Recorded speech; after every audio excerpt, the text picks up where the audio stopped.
Question numéro 1. Votre analyse sur le déroulement des élections du 22 février 2020. Mon analyse de ces élections va dans la même ligne que celle développée par mon parti politique, l'Alliance nationale pour le changement, qui avait tiré déjà la sonnette d'alarme en ce qui concerne les préparations dans laquelle ces élections étaient organisées. Il en va de même de sa position en ce qui concerne l'organisation le jour même du scrutin et après le tout résumé dans pas moins de 4 communiqués successifs qui ont été rendus publics.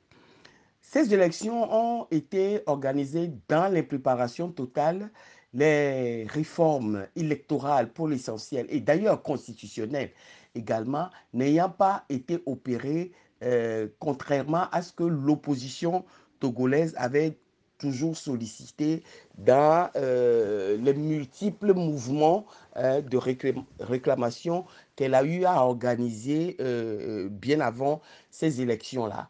Ces élections ont été organisées, comme d'habitude, dans des conditions effroyables de fraude, hein, d'inéquité et d'opacité totale.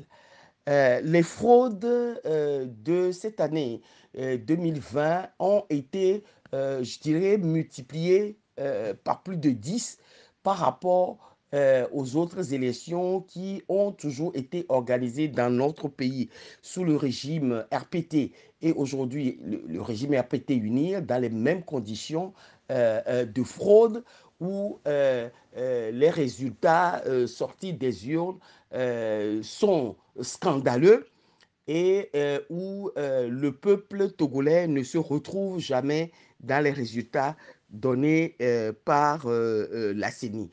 Et donc, ces élections, à l'instar des autres élections, qu'elles soient présidentielles ou législatives, ont connu les mêmes fraudes.